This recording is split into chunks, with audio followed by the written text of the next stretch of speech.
50 വർഷം നിൽക്കുമ്പോൾ ഏറ്റവും സങ്കടകരമായിട്ടുള്ള ഓർമ്മ ഉമ്മയും ഉപ്പയും തന്നെയായിരുന്നു.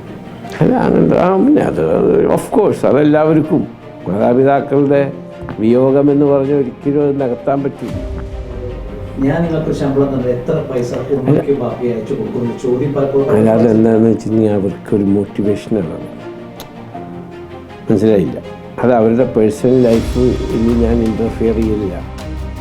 ഞാനങ്ങനെ ചോദിക്കുന്നുവെങ്കിൽ അവർക്ക് മനസ്സിലാക്കണം ഞാൻ അതിൻ്റെ വാല്യൂ എന്താണ്. They should know what is the value. എനിക്കിത് ഒരുപാട് കത്ത് വരാറുണ്ട്.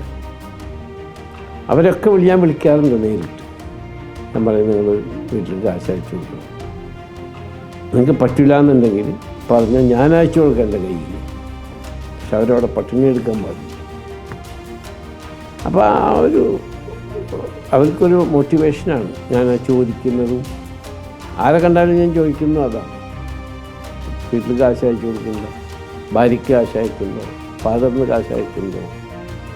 ഭാര്യപ്പെട്ട ഉള്ളവരാണെങ്കിൽ ഞാൻ പറയും ചുരുങ്ങി ജീവിച്ചിട്ട് ഫാദറിനും മദറിനും അയച്ചു കൊടുക്കണം. നിങ്ങളിവിടെ ലാവിഷായിട്ട് ജീവിച്ച് കാശ് ചിലവാക്കി കളഞ്ഞിട്ട് പിന്നെ കടം പേടിച്ച് അയക്കാൻ നിൽക്കുന്നു. കാണുന്ന സമയത്ത് ഉപദേശം അതിന് ഫാദർ മദറിന് കാശ് അയച്ചു കൊടുക്കാൻ ഞാൻ എപ്പോഴും പറയും.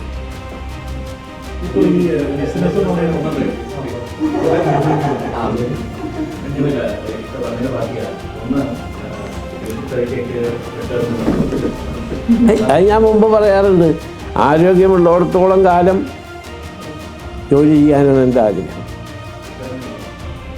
അതല്ലേ ഞാൻ പറഞ്ഞത്. പിന്നെ അതൊരു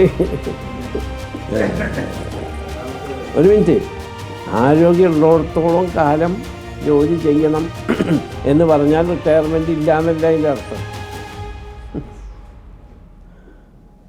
നമ്മൾക്കിപ്പോൾ പ്രായമാകുമ്പോൾ ഓർമ്മ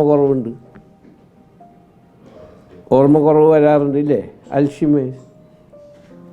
അങ്ങനെ ഒരു സിറ്റുവേഷൻ വന്നാൽ എന്ത് ചെയ്യും? കച്ചവടത്തിൽ ഇരിക്കാൻ പറ്റുമില്ല. ശരീരത്തിന് ആരോഗ്യം ഉണ്ടാവും, ഓർമ്മശക്തി ഇല്ല. അങ്ങനത്തെ സിറ്റുവേഷൻ വന്നാലോ? അപ്പോൾ ആരോഗ്യം, ബുദ്ധിയും പ്രാപ്തിയും കഴിവും തൻ്റെ ഇടവും ദൈവം തരുന്ന അവസരം വരെയും ജോലി ചെയ്യുക. പിന്നെ അങ്ങനത്തെ ഒരു സിറ്റുവേഷൻ ഇല്ല എന്നുണ്ടെങ്കിൽ ഞാനൊന്ന് കുടിച്ചോട്ടെ ഏട്ടാ. അങ്ങനത്തെ ഒരു സിറ്റുവേഷനെങ്കിൽ അപ്പം ചിന്തിക്കാം പോരെ. അപ്പോൾ ഞാൻ നിങ്ങളോട് പറയാം.